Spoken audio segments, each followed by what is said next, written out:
हूं।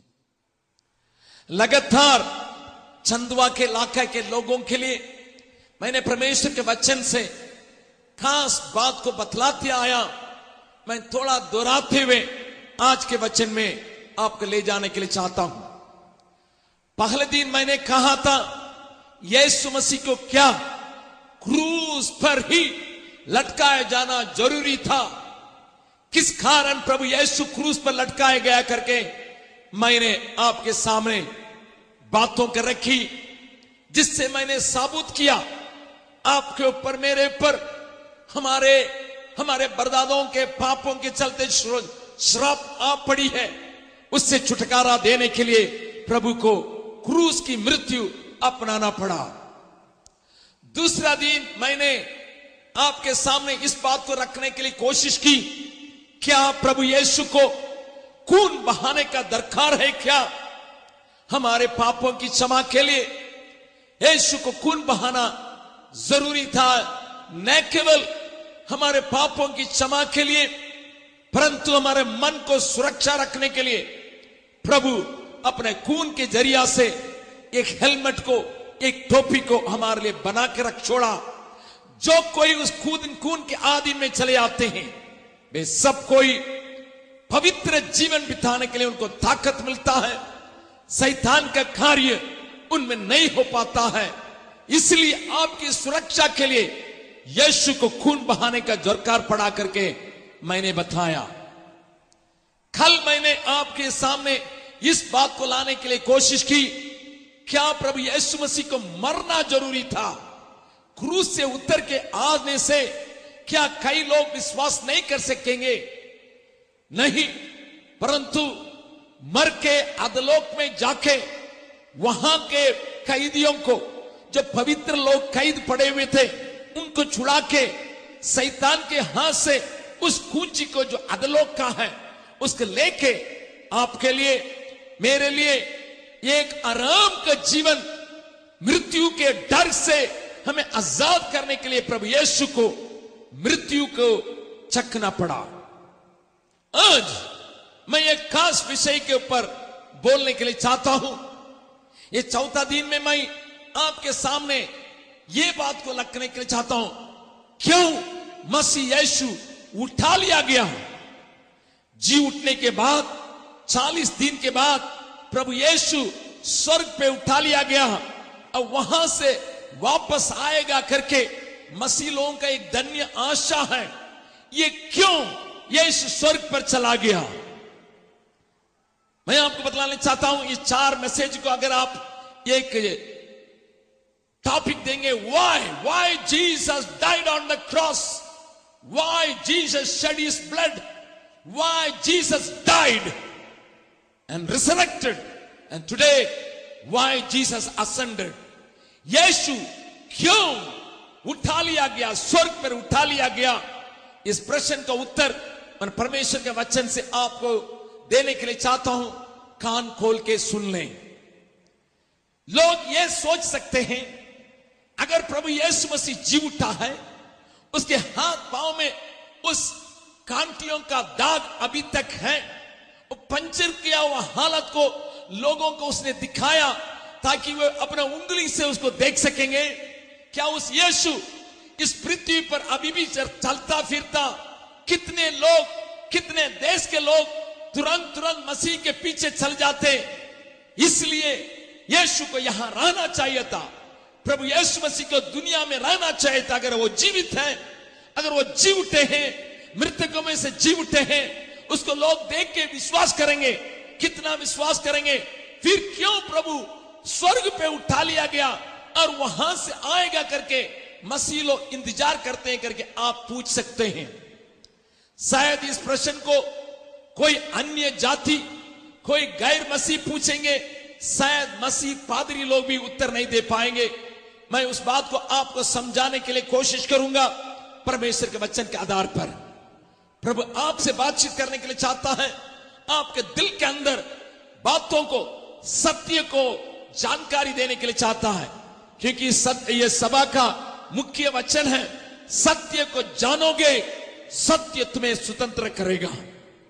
इसलिए इस बात को मैं आपके सामने खुलम खुलासा रूप में परमेश्वर के वचन के आधार पर मैं रखने के लिए चाहता हूं। जरूर ये बात तो सच है, अगर यीशु जी उठने के बाद दुनिया में रहता, गांव गली में जाता, शहर में जाता, देश देश में जाता, लोग उसको देखे विश्वास करेंगे, मसीह को ग्रहण करने के लिए आओ वे तैयार रहेंगे। परंतु यीशु जी उठ के स्वर्ग जाने का कारण आपके लिए, आपके लिए, आपके लिए, आपके लिए। इस बात को जब आप समझेंगे तब आप आनंदित होंगे, आप उत्साहित होंगे, आपके अंदर एक नए धूम चले आएगा। इस बात को मैं आपको दिखाने के लिए मैं चाहता हूं। जब परमेश्वर ने मनुष्य को बनाया था, उसने मनुष्य को इस ढंग से बनाया ताकि मनुष्य परमेश्वर के साथ सिंहासन पर राज्य कर सके। मेरी बात को थोड़ा ध्यान से सुनिएगा। अन्य धर्म में मनुष्य के सृष्टि के बारे में सही तस्वीर नहीं दिया गया है। मैंने कई धर्मों की किताबों को पढ़ा, कई धर्मों को जांच पड़ताल किया, लेकिन कोई धर्म की पुस्तकों में जैसा बाइबल, मसीह बाइबल जो मनुष्य की सृष्टि के बारे में एकदम सफाई से बतलाती है, वैसा कोई किताब में हम नहीं पढ़ सकते हैं। और ये बाइबल के अंतर्गत में मनुष्य की सृष्टि के समय परमेश्वर ने मनुष्य को सृष्टि कैसा किया, क्यों किया, ये दोनों बातें लिखी गई है। पढ़िएगा उत्पत्ति उसका पहला अध्याय उसका 26वां पद को मेरा भाई आपको पढ़ के सुनाएंगे, थोड़ा ध्यान से सुनिएगा। जब परमेश्वर ने पहला मनुष्य को सृष्टि किया, बनाया, उसने किस विचार से, किस ढंग से उसको बनाया, वहां पर सफाई से लिखा गया है। उत्पत्ति पहला अध्याय का 26वां पद को पढ़िएगा। फिर परमेश्वर ने कहा, हम मनुष्य को अपने स्वरूप के अनुसार, मनुष्य को अपने स्वरूप के अनुसार अपनी समानता में बनाए, अपने समानता में बनाए, और वे समुद्र की मछलियों, और वे समुद्र के मछलियों, और आकाश के पक्षियों, आकाश के पक्षियों, और घरेलू पशुओं, घरेलू पशुओं, और सारी पृथ्वी पर, सारे पृथ्वी पर, और सब रेंगने वाले जंतुओं पर, सब रेंगने वाले जंतुओं पर, जो पृथ्वी पर रेंगते हैं, जो पृथ्वी पर रेंगते हैं, अधिकार रखें, अधिकार रखें। भैया थोड़ा कान खोल के सुनिए। परमेश्वर ने जब पहला मनुष्य को बनाया, अपने समानता में, अपने स्वरूप में बनाया है। तो आप पूछेंगे, भैया अगर परमेश्वर मनुष्य को अपने स्वरूप में बनाया, फिर क्यों हम अलग अलग रूप में दिखाई पड़ते हैं? कोई लंबा है, कोई नाटा है, कोई काला है, कोई गोरा है, कोई चपटा नाक का है, कोई किसी का नाक उठा हुआ है, क्यों? इसका मतलब मेरा धर्मशास्त्र बाइबल बतलाती है, परमेश्वर त्रिएक है। पिता, पुत्र, पवित्र आत्मा, ये तीनों मिलकर ये परमेश्वर कह के हम पुकारते हैं। जिस प्रकार एक फूल में रंग पाया जाता है, सुगंध पाया जाता है, उसका एक रूप पाया जाता है, ये तीनों मिलने के बाद ही हम उसको फूल कहते हैं। उसी प्रकार पिता, पुत्र, पवित्र आत्मा तीनों मिलने से ही हम परमेश्वर को एलोहिम अर्थात परमेश्वर कह के बाइबल पुकारती है। उस प्रकार जैसा वो तीन में एक है, वैसे ही मनुष्य को भी परमेश्वर ने तीन चीजों को रख के ही बनाया, आत्मा, शरीर, प्राण। ये तीनों मिलने के बाद ये मनुष्य बनता है। जैसा परमेश्वर का रूप है, वैसे ही त्रिएक प्राणी के रूप में परमेश्वर ने मनुष्य को बनाया। मैं इसके ऊपर ज्यादा बोलने के लिए नहीं चाहता हूं, क्योंकि मेरा विषय वो नहीं है। परमेश्वर ने केवल मनुष्य को अपने रूप में बनाया, अपने समान अधिकार रखने के लिए, अपने समान अपनी इच्छा को पूरा करने की ताकत को भी मनुष्य को दिया। दुनिया में कोई जानवर को यह शक्ति नहीं मिली है, दुनिया में कोई चिड़िया को यह शक्ति नहीं मिली है। केवल मनुष्य को ही परमेश्वर ने अपने समानता में राज्य करने के लिए, सारी बातों के ऊपर अधिकार रखने के लिए, सारी बातों को ऊपर कब्जा रखने के लिए परमेश्वर ने मनुष्य को अधिकार दे के बनाया था। न केवल बनाने के समय परमेश्वर ने ऐसा विचार किया, परंतु मनुष्य जाति से भी कहा था। 28 पद को पढ़िएगा, 28 पद को पढ़िएगा। और परमेश्वर ने उनको आशीष दी। परमेश्वर ने मनुष्य को आदम और हव्वा को और नर और नारी करके बनाने के बाद उनको आशीष दी और उनसे कहा फूलो फलो और पृथ्वी में भर जाओ और उसको अपने वश में कर लो। सुनिए, पृथ्वी को अपने वश में कर लो और समुद्र की मछलियों तथा आकाश के पक्षियों और पृथ्वी पर रेंगने वाले सब जंतुओं पर सारे जंतुओं के ऊपर अधिकार रखो।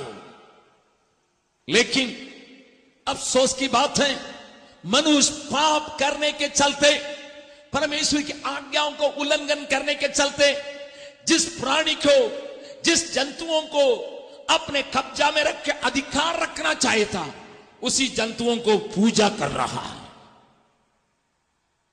बड़ी अफसोस की बात है। मेरा जगह में रोहतास नाम करके एक जगह है, वहां कुछ गांव में प्रचार करने के लिए मैं गया था। रात के वक्त में 400 लोग वहां इकट्ठे थे। एक पेट्रोमाक्स लाइट को जला के उन लोगों को, क्योंकि वहां बिजली का कोई प्रबंध नहीं, पहाड़ के ऊपर जाना पड़ता था, एक पेट्रोमाक्स लाइट को रेके हम वहां पर प्रचार करने के लिए जब आए थे, गांव के लोग वहां जुटे हुए थे।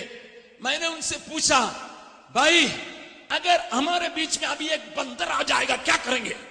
एक आदमी लाठी उठा के पूरा घुमाने लगा। लोगों ने सोचा मुझे मार देंगे, मेरे साथी लोगों ने सोचा, लेकिन उसने जमीन को पूरा पीट के कहने लगा, ऐसा मार के खत्म कर देंगे। अरे क्यों भैया, क्यों? सुनिए, अपने खोपड़ी में सोचिए, अपने मन में थोड़ा ध्यान दीजिए। हम जिसके ऊपर अधिकार रखने के लिए बनाए गए हैं, चाहे जानवर हो, चाहे चिड़िया हो, चाहे मछली हो, चाहे रेंगने वाले जंतुओं हो, इसके ऊपर अधिकार रखने के लिए परमेश्वर ने मनुष्य को बनाया। लेकिन मनुष्य का हालत इतना गया गुजरा हो गया, वो उसी को पूजा कर रहा है। मनुष्य आज इस प्रकार की दशा में आने का एक ही कारण है, मनुष्य इस प्रकार की दशा में आने के कारण है पाप।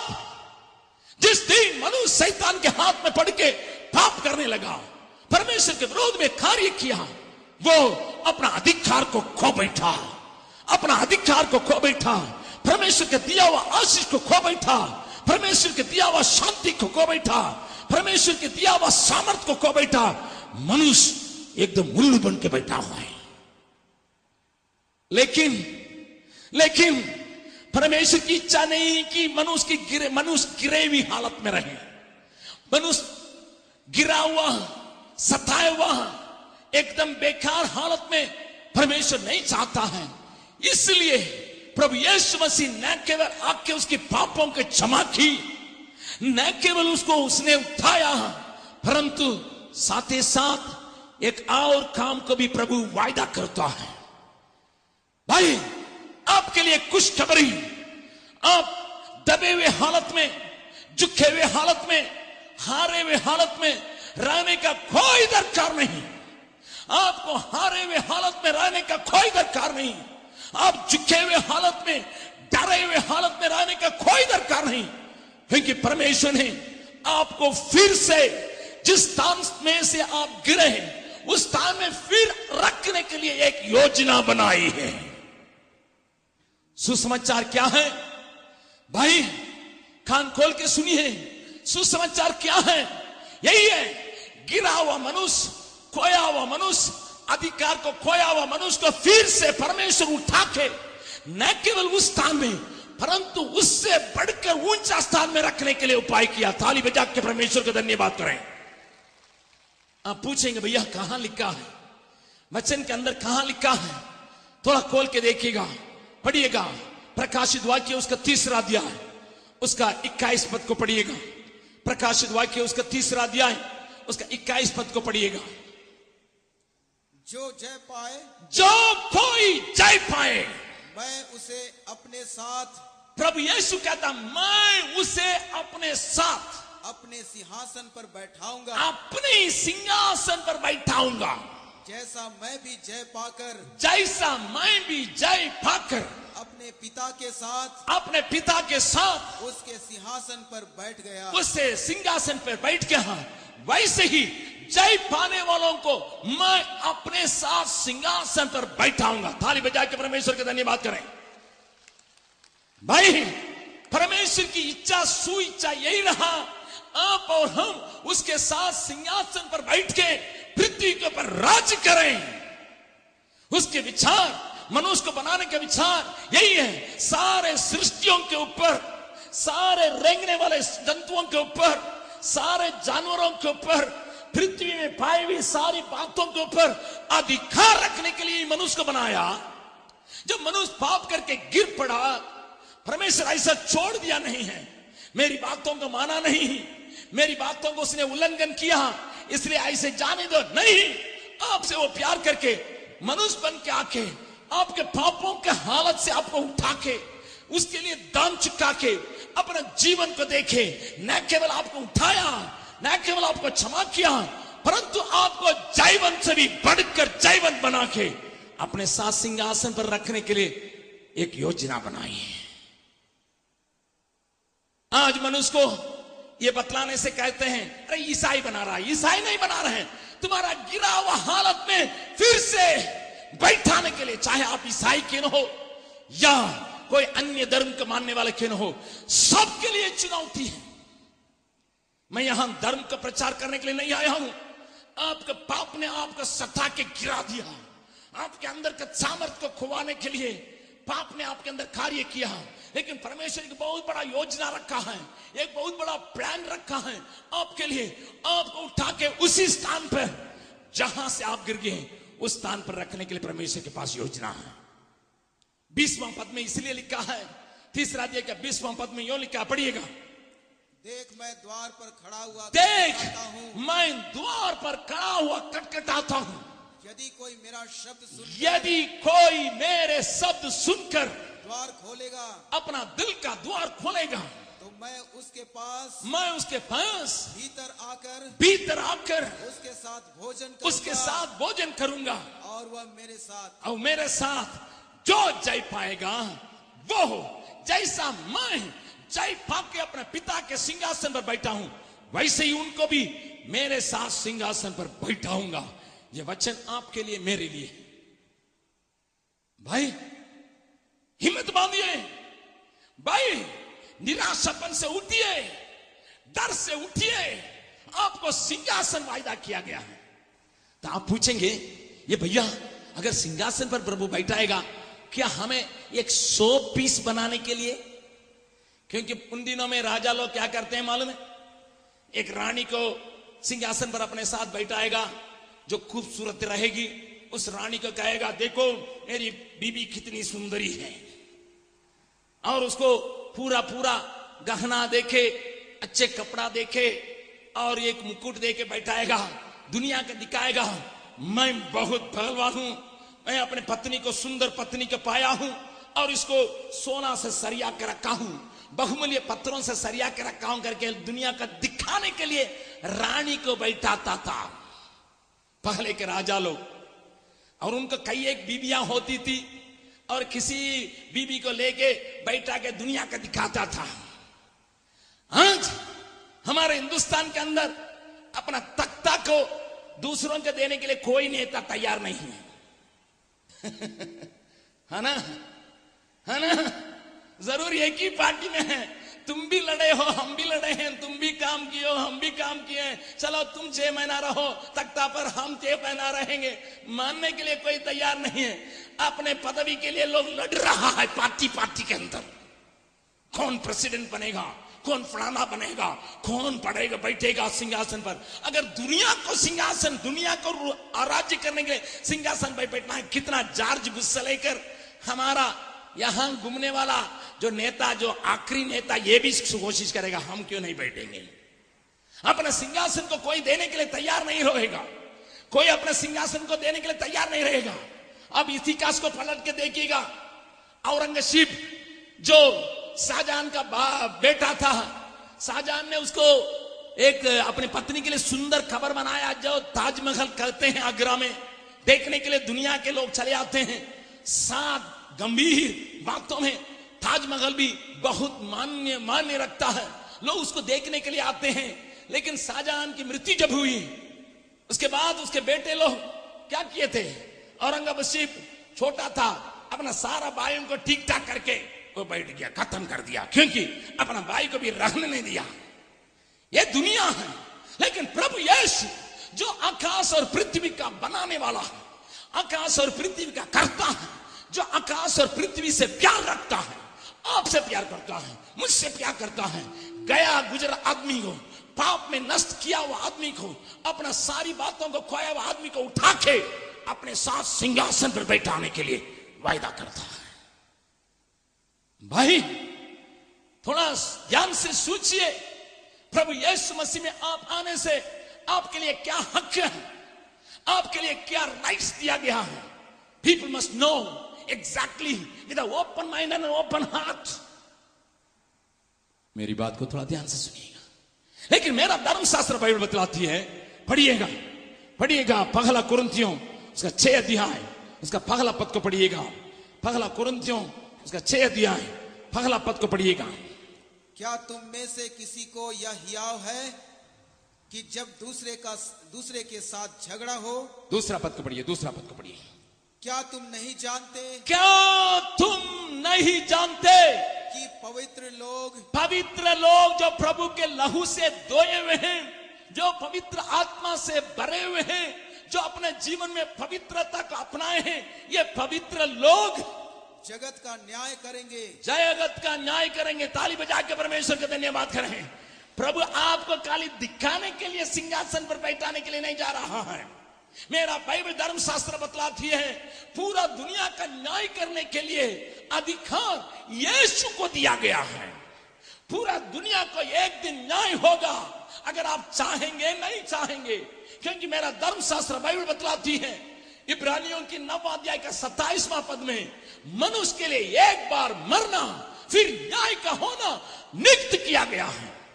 चाहे आज आप अपने को छिपा सकते हैं, पुलिस से छिपा सकते हैं, समाज से छिपा सकते हैं, पत्नी से छिपा सकते हैं, अपने बच्चों से छिपा सकते हैं, अपने दोस्तों से छिपा सकते हैं, अपने गलतियों को, अपने त्रुटियों को, अपने गंदे काम को, अपने बच्चा को, अपने चोरी को समाज से आप छिपा सकते हैं।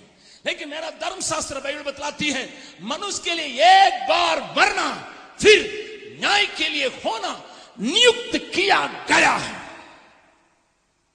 भाई साहब सुन लीजिए, कान खोल के सुन लीजिए। आज किसी को लूट के आप जमा कर लिए होंगे धन, लेकिन याद रखिएगा, आप किसी को धोखा देके कुछ न कुछ अपने लिए रखे होंगे, उस पर बैठे होंगे। लेकिन मेरा प्रभु का वचन में लिखा है, एक दिन प्रभु के न्याय के सिंहासन के सामने आपको और हमको खड़ा रहना नियुक्त किया गया है। क्योंकि बाइबल बतलाती है, तुम्हारा पाप तुम्हें ढूंढ के पकड़ाएगा, तुम्हारा किया हुआ पाप तुम्हें ढूंढ के पकड़ाएगा। मैं एक घटना को याद करता हूं जो मेरा बचपन में मैंने देखा था। उस समय मैं हाई स्कूल में पढ़ रहा था। हाई स्कूल के जाने के रास्ता में एक बाजार था, बाजार को पार करके अपना स्कूल में जाना था। वहां एक पागल आदमी जैसा एक आदमी टोपी पहना करता था, कोट पहना करता था, एक डंडा ले लेता था, एकदम मिलिट्री आदमी के समान लेफ्ट राइट बाजार में करेगा और ऐसा तमाशा दिखाएगा। लोग जुटे हो जाते थे, एकदम जुट जाते थे। जुट जाने से और कुछ भीड़ जमा हो जाएगा, 100-200 लोग इकट्ठे होंगे, तुरंत एक दीवार पर खड़ा होके वो वहां देखता था, अपना कोट खुलेगा देखेगा, कोट खुलेगा देखेगा। हम लोग के किसी को समझ में नहीं आता था। मैं 8वां क्लास में उस समय पढ़ रहा था और इस प्रकार लगभग 1.5 साल ऐसे ही करते रहा। 1.5 साल के बाद एक दिन मैं स्कूल से लौट रहा था, बड़ी भीड़ लगी हुई थी। यह आदमी बहुत तमाशा दिखा रहा था, बहुत भीड़ लगी थी, लगभग 400 लोग वहां इकट्ठे हो गए। जब 400 लोग इकट्ठे हुए तो वहां पर यह आदमी एकदम एक दीवार पर खड़ा हो गया और कोट खोल रहा था, बंद कर रहा था, कोट खोल रहा था, बंद कर रहा था, लोगों को देख रहा था। और उसके समय भीड़ में से एक आदमी के ऊपर कूद पड़ा और उसका कमीज को पकड़ लिया, कॉलर खींच के वो ले जा रहा था। लोगों ने कहा उस आदमी से, पागल आदमी है, उसके साथ चले जाओ, चले जाओ, चले जाओ, तू उसके साथ लड़ाई मत करो। तो वो भी चला गया, हम भी पीछे गए थे, नहीं तो 8वां क्लास में पढ़ रहा था। अब वो खींच के सीधा पुलिस के पास ले गया। पुलिस के हवाला में करने के बाद अपना आइडेंटिटी कार्ड को दिखाया, तबे हमको मालूम हुआ वो श्रीलंका का सीआईडी था। श्रीलंका का सीआईडी था। वो हिंदुस्तानी सरकार से अनुमति लेके यहां पर आया था। यहां पर आके ये व्यक्ति जिसको उसने पकड़ाया, ये वहां किसी को मर्डर करके समुद्र को पार करके देश में से देश यहां चले आया, हमारे शहर में रहा करता था और वो नहीं जानता था उसके पीछे श्रीलंका का पुलिस पड़ी है।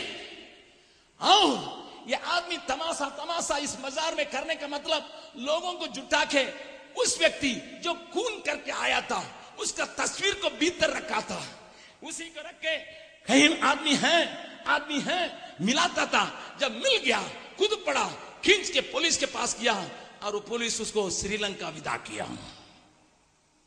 अगर संसार का एक सीआईडी इंस्पेक्टर एक खूनी के पीछे करके उसको पकड़वाने का ताकत रखता है, सर्वशक्तिमान परमेश्वर, सर्वज्ञानी, सारी बातों की जानकारी रखने वाला, क्या आपको छोड़ देगा? नहीं भैया, नहीं। धोखा मत खाओ। बाइबल बतलाती है मनुष्य के लिए एक बार मरना, फिर न्याय के सिंहासन पर सिंहासन के सामने खड़ा होना नियुक्त किया गया है। चाहे आप कितने बड़े परिवार के क्यों हो, कितने बड़े नेता क्यों हो, कितने बड़े अगुवे क्यों हो, कितने बड़े पादरी क्यों हो, कितने बड़े पंडित क्यों हो, आपको परमेश्वर के सिंहासन के सामने न्याय के लिए खड़ा होना नियुक्त किया गया है। उस समय न्यायाधीश के रूप में कौन रहेंगे? जो जय पाए हैं, पाप के ऊपर जय पाए हैं, पवित्र जीवन बिताए हैं, प्रभु के साथ चले हैं, पाप की क्षमा को पाए हैं, परमेश्वर की आत्मा से भरपूर हैं, उनको प्रभु यह अधिकार देगा ताकि यीशु के साथ मिलके पवित्र लोग इस संसार का न्याय करेंगे। ताली बजा के परमेश्वर को धन्यवाद करें। बगल वाला का हाथ पकड़ के बोलिए, आपके लिए कितना बड़ा इंतजाम है। बोलिए, फिर आप प्रभु को छोड़ के क्यों दारू के पीछे पड़े हैं? यीशु को छोड़ के क्यों हड्डिया के पीछे पड़े हैं? भैया, हे प्रभु को छोड़ के क्यों लड़की के पीछे क्यों पड़े हैं? सुनो सुनो, तुम्हारे लिए एक बहुत बड़ा प्रबंध परमेश्वर करके रखा है। उसी के लिए बुलाहट है, पवित्र बनो, पाप की क्षमा पाओ, पवित्र जीवन बिताओ और लोगों को भी इस पवित्र जीवन के लिए रास्ता दिखाओ। इसी के लिए परमेश्वर आपको रखा है। मेरी बात को थोड़ा ध्यान से सुनिएगा। न केवल हम दुनिया के लोगों का न्याय करने जा रहे हैं, उसी अध्याय में लिखा है, पहला कोरिन्थियों 6 अध्याय का 3 पद में लिखा है, क्या लिखा है? क्या तुम नहीं जानते, क्या तुम नहीं जानते कि हम स्वर्गदूतों का न्याय करेंगे? हम स्वर्गदूतों का भी न्याय करेंगे। ताली बजाएंगे, हालेलुया। मनुष्य को सृष्टि करने के पहले परमेश्वर ने स्वर्गदूतों का बनाया। वे हमसे बलवान है, हमसे खूबसूरत है, हमसे सीनियर है। बाइबल बतलाती है एक स्वर्गदूत स्वर्ग से उतर आया, 1,82,000 लोगों को मार डाला एक रात में। इतना ताकत रखने वाला, लेकिन उसको भी कौन न्याय करेंगे? बोलिए, हम न्याय करेंगे। भैया, बाइबल बतलाती है, ये मनुष्य का वचन नहीं है, परमेश्वर कहता है। तुम क्यों नहीं जानते हो? तुम स्वर्गदूतों का भी न्याय करने के लिए प्रभु यीशु मसीह के साथ सिंहासन पर बैठ के न्याय करने के लिए ठहराए गए हो। भैया, हमको और थोड़ा समझाइए करके आप कहते होंगे। मैं आपको एक बात बतलाने के लिए चाहता हूं। वहां पर लिखा है, जो जय पाएगा, जो जय पाएगा वो मेरे साथ सिंहासन पर बैठेगा करके यीशु कहता है। क्या बात प्रभु कहता है। कल मैंने आपको समझाया, यीशु ने अपना मृत्यु के द्वारा शैतान का सिर को कैसा कुचलाया, आपको मैं कल समझाया। यीशु क्रूस पर न केवल मरा परंतु शैतान के सिर को कुचलाया। कल मैंने ये वचन को दिखाया, पुराना सांप, पुराना अजगर, शैतान, इब्लीस करके उसको अनेक नामों से जानकारी बाइबल देती है। वो पुराना सांप है, पुराना अजगर है, पुराने भरमाने वाला है, धोखा देने वाला है, दोष लगाने वाला है। वो शैतान के बारे में बाइबल हमें बतलाते हुए मैंने कल दिखाया, जिसका सिर यीशु मसीह ने कुचलाया। हे भैया थोड़ा ध्यान से सुनिएगा, यीशु जी उठा, मृत्यु से जी उठ के ऊपर 40 दिन के बाद उठा लिया गया। क्यों? क्योंकि आपको मुझको जब तक जय नहीं मिलेगा तब तक उसके साथ सिंहासन पर हम नहीं बैठेंगे। भैया पूछेंगे कैसा कैसा कैसा भैया कैसा कैसा हमको जय पाना है, शैतान के ऊपर कैसा जय पाना है, अब थोड़ा बताइएगा।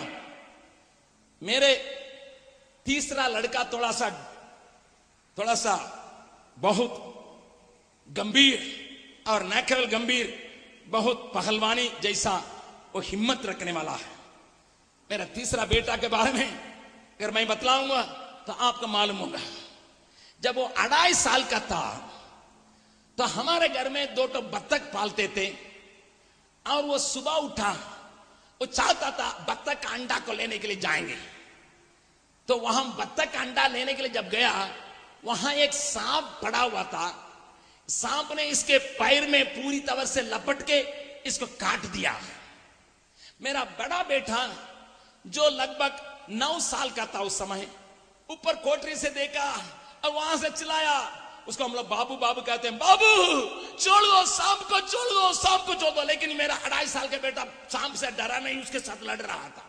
वो तो काट के वहां पर लटकाया हुआ है, लेकिन ये लड़ रहा था। मेरा बेटा ऊपर से चिल्लाया, बाबू छोड़ दो सांप, छोड़ दो। मैं भीतर प्रार्थना कर रहा था सवेरे, इसलिए मुझे सुनाई पड़ा सांप सांप सांप। मैं बाहर दौड़ के आया, मैंने देखा मेरा बेटा का पैर में खून आ रहा था, और तब तक मैं सांप वहां से निकल के किसी छेद में चला गया, और सांप तो नहीं था। मेरा बड़ा बेटा भी दौड़ के आया, पापा इसको सांप काट दिया करके। तब तक में हम उस सांप को खोज रहे थे, कहां गया है, एक लाठी लेके खोज रहे थे। और वहां एक हमारा पड़ोसी एक हिंदू भाई है, वो चले आया, उसने पूछा भैया क्या खोज रहे हैं? मैंने कहा मेरा बेटा का सांप काट दिया, वो सांप को खोज रहे हैं। उसने कहा आज मंगलवार है, सांप को नहीं मारना चाहिए। मैंने कहा मेरा बेटा का काट दिया, आप मंगलवार बुधवार कहते हैं। और हम लोग उस छेद के अंदर एक पत्थर पड़ा हुआ था, उस पत्थर का हटाए, और उस सांप वहां था, उसको खींच के हम लोग मार दिए। तब तक में वो आदमी लौट आया और कहने लगा, अरे ये सांप काट दिया है, तब तक आपका बेटा का और कोई भी सांप काटेगा कुछ नहीं होगा। 2.5 साल के लड़का को ये सुनाई पड़ा। उसी दिन से लेकर अभी 20 साल हो गया, कॉलेज पढ़ रहा है। 4 दिन के पहले हमारे भाइयों से पूछेगा कि एक नाग आया था, उसको भी वो पूंछ पकड़ के पकड़ लिया। उसको सांप पकड़ने में अभी भी माहिर है। 2.5 साल की उम्र से अभी 20 साल हो गया है, उस सांप से कभी डरता नहीं है। सांप को एकदम छेद में हाथ लगा के खींच के एकदम घुमा के मुआ देगा, उसका पेट में से अंडा निकालेगा, उसका तमाशा हो गया है। हमारा बेटा अभी भी इतना ही है। सांप कहने से लोग बुलाएंगे बाबू भैया बुलाएंगे, वो चलेगा और हाथ से पकड़ेगा, लाठी उठी नहीं लेगा, उसका हाथ से ही पकड़ेगा, एकदम उठा लेता है। 4 दिन के पहले भी हमारे सामने, डैडी देखिएगा सांप है, उसका तमाशा हो गया। कुछ साल के बाद जब मैं सेवकाई करके लौट रहा था, हम लोग अनाथ बच्चों को भी देखभाल करते हैं। हमारा सेवकाई में 1400 अनाथ बच्चों को हम लोग देखभाल करते हैं, और उसमें कुछ बच्चे हमारे पास हैं। तो मैं सेवकाई से जब लौट रहा था, एक 4 साल का लड़का एक नाग को एक लाठी में, एकदम काला नाग को, जिसको कहते हैं किंग कोबरा, उसको मरा हुआ हालत में एक लाठी में लेके आ रहा था। मैंने पूछा बेटा क्या हुआ बेटा? उसने कहा अंकल मैं मार दिया हूं। मैंने कहा क्या तुम इस नाग को मार दिया है? बगल वाला 7 साल का लड़का ने कहा अंकल झूठ बोल रहा है, ये मारा नहीं है, बाबू भैया मारा है, लेकिन ये उठा क्या रहा है। लेकिन ये 4 साल का लड़का ने क्या कहा मालूम है, अंकल बाबू भैया ने सिर को कुचला था, लेकिन पोंछ काम करते रह रहा था, मैं ही मार मार के पोंछ में से जीवन को निकाला, इसलिए फाइनल विक्ट्री मेरा ही है, आखिरी में मैं ही मारा हूं करके वो चिल्ला के कहा। मुझे 80 भी आ रहा था, लेकिन एक नई बात को प्रभु ने मुझे सिखाया। क्या सिखाया? उसने कहा बेटा मैं शैतान का सिर को कलवरी क्रूज पर कुचलाया, अभी जो शैतान का काम को इधर उधर देख रहे हैं वो सिर का काम नहीं है, किसका काम है? क्या काम है? पोंछ का काम है। प्रकाशित वाक्य 12 अध्याय का 3 पद में लिखा है वो अपना पोंछ से तारों में से 3 हिस्सा में एक हिस्सा को गिराने का ताकत रखता है। आज कई लोगों को मुंह आने का ताकत रखता है, कई लोगों को गिराने का ताकत रखता है अपना पोंछ से। इस पोंछ को ठीक करने के लिए उस काम को परमेश्वर किसको छोड़ा है? किसको छोड़ दिया है? आपके लिए, आपके लिए, आपके लिए छोड़ दिया, ताकि आप जब उसको ठीक कर देंगे आप प्रभु कहेगा शाबाश, जैसा मैं नहीं जय पाया वैसे ही तुम भी जय पाए हो, इसलिए सिंहासन पर आओ। ताली बजा के परमेश्वर का धन्यवाद करें। कितने लोग आज उस शैतान के उस पोंछ के हाथ काम को तमाम करने के लिए चाहते हैं, हाथ उठा के दिखाएं। सचमुच में भैया शैतान कितना बड़ा भी हो, उसका पोंछ काम कर रहा है, उसका पोंछ का काम को मैं समाप्त करने के लिए चाहता हूं। हालेलुया, प्रभु के नाम की स्तुति प्रशंसा होवे। जो जय पाएगा, जो जय पाएगा, जो जय पाएगा, प्रभु यीशु के साथ सिंहासन पर बैठ के राज करेगा। उस प्रकार के एक झुंड को तैयार करने के लिए मेरा यीशु स्वर्ग पर उठा लिया गया। कब आएगा भैया? फिर कब आएगा? मैं आपको बाइबल में से घंटों पर बोल सकता हूं, आज की ताजा न्यूज से लेकर आज सारी बातों को दिखा के मैं आपको बतला सकता हूं, लेकिन समय नहीं। ध्यान से सुनिएगा भाई बहन, आप साधारण नहीं हैं, आप साधारण नहीं हैं। भले गरीब हो सकता है, भले अनपढ़ हो सकता है, भले तुम्हारे पास एक बहुत बड़ा महल नहीं है, कोई बात नहीं, गाड़ी घोड़ा नहीं है, कोई बात नहीं, परंतु अगर तुम एक पवित्र जीवन के लिए अपने को सौंपोगे, जय का जीवन तुम प्राप्त करने के लिए अपने को सौंपोगे, उस जय पाने वालों के लिए परमेश्वर का रखा हुआ वो सिंहासन तुम्हारे लिए इंतजार कर रहा है, तुम्हारे लिए इंतजार कर रहा है। मेरा धर्मशास्त्र बाइबल बतलाती है, उसने जो हमसे प्रेम किया हमें जयवन से भी बढ़कर जयवन बनाया। Hallelujah, hallelujah. ऊंचे स्थानों में प्रभु सवार भी करा या मुझे, क्या ये सुंदर है उद्धार की चोटियां, रहेगा अनंत का, रहेगा अनंत का। ऊंचे स्थानों में प्रभु सवार भी करा या मुझे, क्या ये सुंदर है उद्धार की चोटियां, रहेगा अनंत का, रहेगा अनंत का। मृत्यु सदा के लिए नाश प्रभु ने कर दिया, मृत्यु सदा के लिए नाश प्रभु ने कर दिया। मृत्यु के डंक को तोड़ा प्रभु ने, जयवंत में बनाया, जयवंत में बनाया। मृत्यु के डंक को तोड़ा प्रभु ने, जयवंत में बनाया, जयवंत में बनाया। सब कोई ताली बजा के गाएंगे। ऊंचे स्थानों में प्रभु सवार भी कराया मुझे। क्या ये सुंदर है उद्धार की चोटियां, रहेगा अनंत काल, रहेगा अनंत काल। क्या ये सुंदर है उद्धार की चोटियां, रहेगा अनंत काल, रहेगा अनंत काल। मेरे साथ गाइए, मृत्यु सदा के लिए नाश प्रभु ने कर दिया, मृत्यु सदा के लिए नाश प्रभु ने कर दिया। मृत्यु के डंक को तोड़ा प्रभु ने, जयवंत में बनाया, जयवंत में बनाया। मृत्यु के डंक को तोड़ा प्रभु ने, जयवंत में बनाया, जयवंत में बनाया।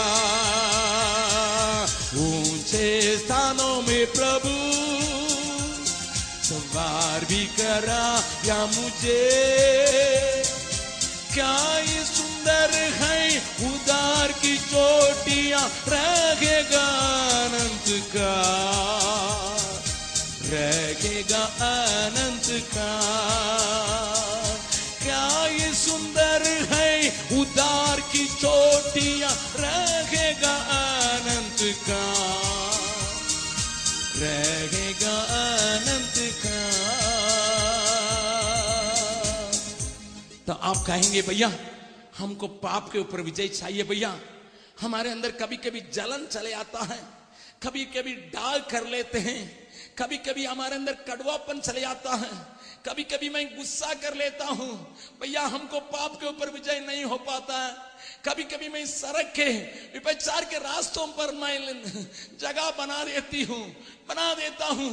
मुझे बताइए, जयवंत जीवन चाहिए, पवित्र जीवन चाहिए, पाप के ऊपर विजय चाहिए, समस्याओं के ऊपर विजय चाहिए, बीमारी के ऊपर विजय चाहिए, मुझे संसार के ऊपर विजय चाहिए। मुझे क्या करना है? भाई बहन तो कान खोल के सुनिएगा। मैं यहां परमेश्वर के वचन के आधार पर बोलता हूं। ऐसा नहीं बोलता हूं कि जैसा जैसा आता है मैं बोलते जा रहा हूं। नहीं, मेरा परमेश्वर का वचन मुझे साहस देता है, मेरा परमेश्वर का वचन दिखाता है मुझे क्या करना है। बाइबल बतलाती है, प्रेरितों के काम पहला अध्याय का 8वां पद में यो लिखा है। प्रेरितों के काम उसका पहला अध्याय का 8वां पद में यो लिखा है, पढ़िएगा। परंतु जब पवित्र आत्मा तुम पर आएगा, जब पवित्र आत्मा तुम पर आएगा, तब तुम सामर्थ पाओगे। ताली बजा के परमेश्वर का धन्यवाद करें, हालेलुया। जब पवित्र आत्मा तुम पर आएगा तुम क्या पाओगे? जोर से बोलिए, बगल वाला का हाथ पकड़ के बोलिए, जब पवित्र आत्मा तुम पर आएगा तुम सामर्थ पाओगे। पुराना नियम में संसोन नाम करके एक आदमी है जिसके सामने सिंह चले आ रहा है। जब सिंह को उसने देखा, पवित्र आत्मा उसके ऊपर उतरा और सिंह को एकदम एक बछड़ा की नाई फाड़ दिया करके बाइबल बतलाती है। जब पवित्र आत्मा आया, शत्रु लोग उसको बांधने के लिए कोशिश करते हैं, लेकिन उसने आत्मा के बल से उसको ताकत को तोड़ दिया। ये पुराना नियम के समय में अगर ऐसी बात है, नया नियम के समय में परमेश्वर आत्मिक बल देता है। जरूर आप और हम इस पापमय संसार में हैं। आपके दोस्त, आपके पड़ोस में रहने वाले, आपके जीवन की सारी बातें आपको करो गलत काम में फंस जाओ तबे पैसा बन पाओगे, गलत काम में हाथ लगाओ तुम्हारे जैसा सुख कौन उठा सकता है, हाथ बढ़ाओ, जवानों से कहेगा चलो चलो उस लड़की के पीछे हो लो, लड़कियों से कहेगा चलो चलो वहां अकेले चले जाओ किसी के साथ। याद रखो, उस समय तुम्हारे पास ताकत नहीं दिखाई पड़ता होगा। संसार की लीला कीड़ाएं, संसार की बातें तुम्हें घेर के, तुम्हें दबा के गिराने के लिए कोशिश करता होगा। क्योंकि शैतान को मालूम है अगर तुम जय पालोगे संसार के ऊपर राजा बन जाओगे, संसार के ऊपर न्याय करने के लिए परमेश्वर उठा लेगा, तुम्हें परमेश्वर ऊंचे स्थान में रखेगा।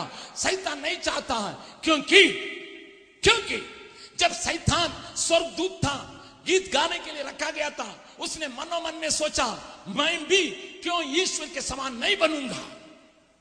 ध्यान से सुनिएगा, मेरा बाइबल बतलाती है, यशायाह नबी की किताब उसका 14 अध्याय में शैतान के उस विचार को बाइबल बतलाती है, शैतान क्यों गिराया गया है। मैं आपको दिखाने के लिए चाहता हूं। यशायाह नबी की किताब उसका 14 अध्याय में यह लिखा है, 11 पद से लेकर पढ़िएगा। वहां पर शैतान ने क्या सोचा था, कहां से कहां गिराया गया, क्यों शैतान बना है। शैतान को परमेश्वर बनाया नहीं, शैतान को परमेश्वर बनाया नहीं खराब काम करने के लिए, किसी की सृष्टि नहीं किया। शैतान को केरूब के रूप में, स्वर्गदूत के रूप में, फरिश्ते के रूप में अपनी आराधना के लिए बनाया था। लेकिन शैतान एक दिन मन में यह सोचा, पढ़िएगा, भाव और तेरी सारंगियों का शब्द, तेरे सारंगियों का शब्द अधोलोक में उतारा गया है, अभी अधोलोक में उतारा गया है। कीड़े तेरा बिछौना, अभी ये शैतान कीड़े तेरे बिछौना और केंचुए तेरा ओढ़ना है। केंचुए तुम्हारा उड़ना हो गया है। हे भोर के चमकने वाले तारे, पहले तुम भोर के चमकने वाले तारे के समान था, तू क्यों कर आकाश से गिर पड़ा है, क्यों कर आकाश से तू गिर पड़ा। तू तो जाति जाति को हरा तू देता तो था, जाति जाति को हरा देता था। तू अब कैसे काट कर भूमि पर गिराया गया है, कैसे काट कर भूमि पर गिरा दिया गया।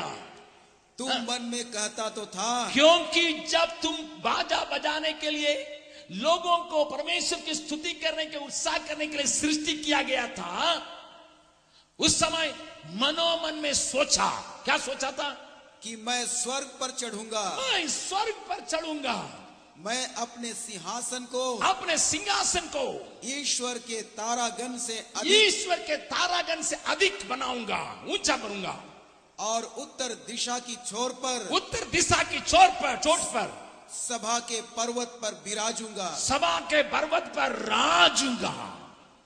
मैं मेघों से भी ऊंचे ऊंचे। रुकिए। शैतान के मन में जिस दिन ये विचार उत्पन्न हुआ, मैं ईश्वर से भी बड़ा हूंगा, क्योंकि शैतान एक नौकर है ईश्वर के घर में, एक काम करने के लिए सृष्टि किया हुआ है। उसने सोचा मैं मालिक क्यों नहीं बनूंगा, मेरे लिए क्यों लोग आराधना नहीं करेंगे, क्यों मेरे लिए लोग पूजा नहीं करेंगे। इसलिए परमेश्वर ने उसको ऊपर से गिरा दिया, शैतान बना। इसलिए आज भी कहीं भी हो, शैतान अपने पूजने वालों को ढूंढ रहा है, पूजा के लिए सारे प्रबंध को कर रहा है। शैतान चाहता है उसको लोग पूजा करें, उसके पीछे करें, उसकी बातों को माने हैं। इसलिए आज लोगों के अंदर पूजा की भावना को लाता है। जहां कहीं शैतान के कार्य भी है, वहां पूजा पाठ के लिए भी वो उत्साहित करता है, क्योंकि ईश्वर ने उसको गिरा दिया। इसलिए जब परमेश्वर मनुष्य से कहता है, हे मनुष्य तुम पाप में गिर गए हो, मैंने तुम्हें अपने समानता में बनाया, अपने रूप में बनाया, तुम गिर गए हो, तुम्हें बचाने के लिए, उठाने के लिए मैं अपना जान को देखे, क्रूस की मृत्यु को सह मैं तुम्हें उठाऊंगा, मैं केवल उठाऊंगा, अपने साथ सिंहासन पर बैठाऊंगा करके जब कहता है, शैतान से सहा नहीं जा रहा है। हाँ, मुझे गिरा दिए, परंतु ये गिरा हुआ आदमी को आप सिंहासन पर बैठाएंगे। इसलिए वो गुस्सा से ईश्वर को कुछ नहीं कर पाता, आपके पीछे पड़ा है। मान लीजिए आपके बगल में कोई पहलवान है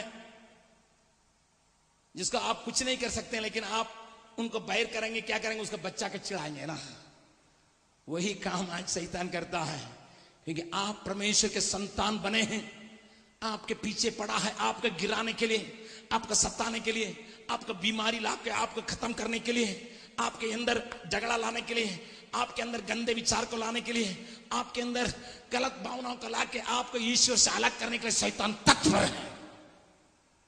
भाई बहन, शैतान के बारे में मेरे बाइबल बतलाती है, तुम्हारा प्राण का विरोधी, तुम्हारा प्राण को अधोलोक में डालने के लिए वो चाहता क्या, क्योंकि वो वहां है, वहां कीड़ाएं मरती नहीं है, वहां आग बुझता नहीं है। उस जगह में वो अपने साथ रखने के लिए वो चाहता है, इसलिए तुम्हें खींचने के लिए कोशिश करता है। लेकिन परमेश्वर चाहता है ऊपर आओ बेटा, राज्य करने के लिए, मेरे पास राज्य करने के लिए तुम्हें सामर्थ की आवश्यकता है। वो सामर्थ तुम्हें अंदर नहीं है। तुमको शैतान के साथ लड़ने की आवश्यकता पड़ता है, शैतान के विचारों से, पाप में फंसने से बढ़ने का विचार करना पड़ता है। इसलिए मैं ये काम करूंगा, जब पवित्र आत्मा तुम पर आएगा तुम सामर्थ पाओगे। आप कोई भी कलीसिया के क्यों न हो, शायद आप पवित्र आत्मा के कार्य के ऊपर विश्वास नहीं करने वाले हो, तो आप थोड़ा कान खोल के सुने। कल इस इलाका का बीडीओ साहब यहां पर आई थी, आपने देखा। जब उन्होंने मीटिंग में देखा कई लोगों के अंदर से भूत निकला, अब भूत से वे गिर गए हैं, प्रार्थना करने से गिर गए तो फिर आजाद हो गए। मैं फिर आके उनके पास बैठा था, उन्होंने मुझसे पूछा आप ही भूत को चढ़ा के फिर उतारते हैं? मैंने कहा मैं भूत को लाने वाला नहीं, भगाने वाला हूं। उन्होंने सोचा हम भूत को दिग्रियांशों से लाके इन लोगों के अंदर घुसाते हैं फिर निकालते हैं।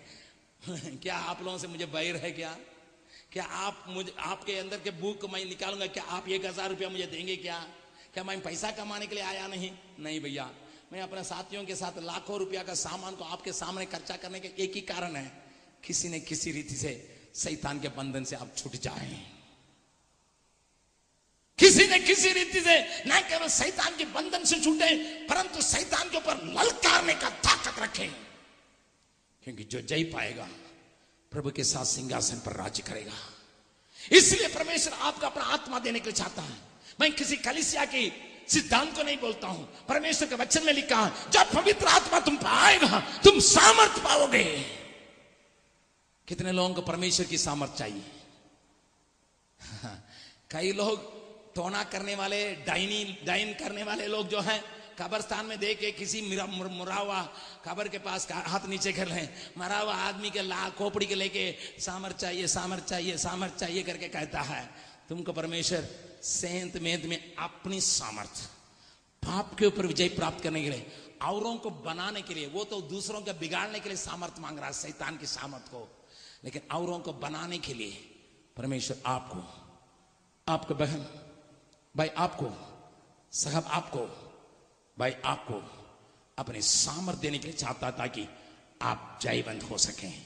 इसी बात को लेके पतरस ने कहा था, पढ़िएगा प्रेरितों के काम 2 अध्याय, प्रेरितों के काम 2 अध्याय में पतरस यीशु मसीह स्वर्ग जाने के बारे में यहां कहते हुए एक बात को कहता है, उसको आपको जानकारी करना जरूरी है। प्रेरितों के काम उसका 2 अध्याय में प्रभु योग कहते हुए आप देख सकते हैं, पढ़िएगा 32 पद से लेकर पढ़िएगा 32 और 33। इसी यीशु को परमेश्वर ने जिलाया, जिसके हम सब गवाह हैं, जिसके लिए हम गवाह हैं। इस प्रकार परमेश्वर के दाहिने हाथ से सर्वोच्च पद पाकर और पिता से वह पवित्र आत्मा प्राप्त करके, यीशु पवित्र आत्मा प्राप्त करके जिसकी प्रतिज्ञा की गई थी उसने यह उंडेल दिया, उसने ये उंडेल दिया।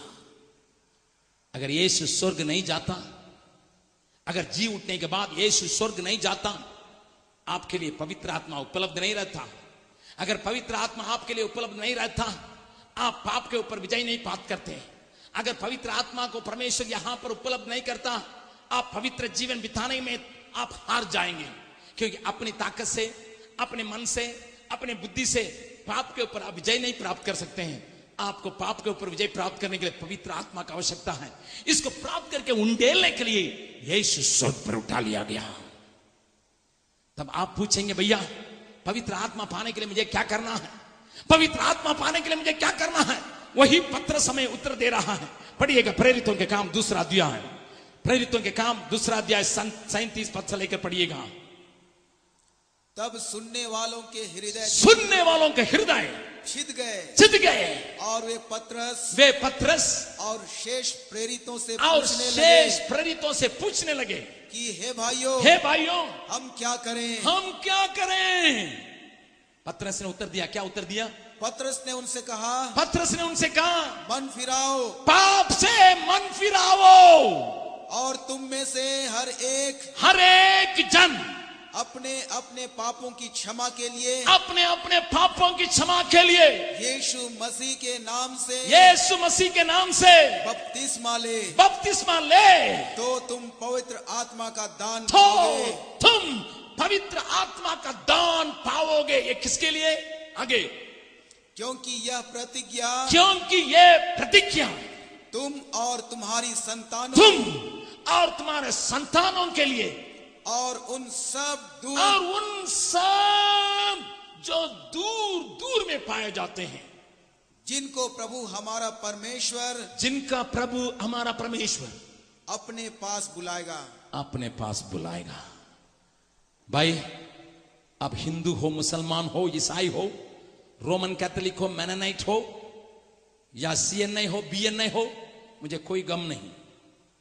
प्रभु कहता, मन फिराओ, अपने पापों के राहों को छोड़।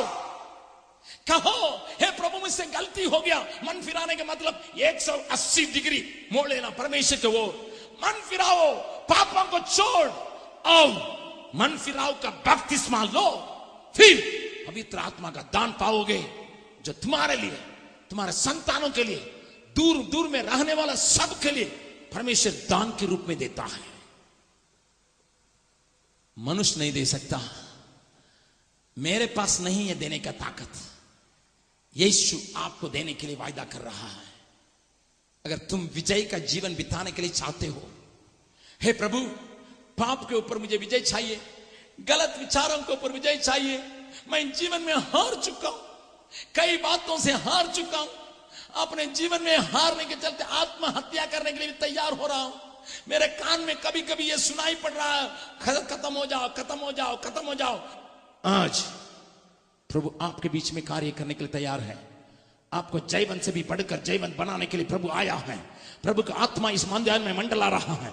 या आखिरी दिन है, परमेश्वर यहां कई लोगों को जिलाने के लिए, कई लोगों के अंदर नया काम करने के लिए, अगर आप अपने जीवन को मन फिराव के लिए, पापों को छोड़ने के लिए, अपनी सारी बातों को छोड़ के परमेश्वर के पीछे होने के लिए निर्णय करने के लिए तैयार है, बपतिस्मा लेने के लिए तैयार है, परमेश्वर का आत्मा तुम्हें बढ़ाने के लिए अभी तैयार है, ताकि तुम्हें जयवंत से भी बढ़कर जयवंत बना के अपने सिंहासन पर बैठा के तुमको राज्य करने का ताकत देने के लिए प्रभु यहां आया है।